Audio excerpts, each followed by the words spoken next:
একে বাচ্চাদের ছুটি হয়, তো যারা এক্সট্রা ক্লাস করে তারা কলেজেই স্থান করছিল, আর যারা ছুটি হচ্ছিল অনেকে মাঠে আবার চারপাশে খেলাধুলা করে। তবে এর আগে বেশ কয়েকটি অ্যাম্বুলেন্স এসেছে, পুলিশের গাড়ি এসেছে, ফায়ার সার্ভিসের অ্যাম্বুলেন্স এসেছে, সেখানেও আমরা দেখেছি প্রত্যেকটা অ্যাম্বুলেন্স থেকে আসলে 3 থেকে 4 জন করে যারা আহত হয়েছেন তাদেরকে নামানো হয়েছে। এর মধ্যে আমরা কয়েকজনকে দেখেছি যারা আসলে গুরুতর আহত। তবে এখানে আসলে সেই শুরু থেকেই যারা আছেন আমরা তাদের সাথেও একটু কথা বলার চেষ্টা করব যে তারা আসলে যে দীর্ঘ সময় ধরে এখানে অবস্থান করছেন, কি দেখছেন। এছাড়াও আসলে মাইলস্টোন স্কুল অ্যান্ড কলেজের বেশ কয়েকজন শিক্ষার্থীও আছেন, তারাও আসলে এখানে দীর্ঘক্ষণ অপেক্ষা করছেন, তাদের সহকর্মীরা আসছেন, অতিথিরা আসছেন।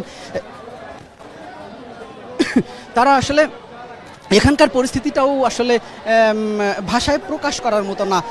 কেউ স্বজনদের ধরে কান্নাকাটি করছেন, এমন পরিস্থিতি তৈরি হচ্ছে, সহকর্মীদের ঘিরে আর্তনাদ করছেন, এমন দৃশ্যও আমরা আসলে এখানে দেখেছি।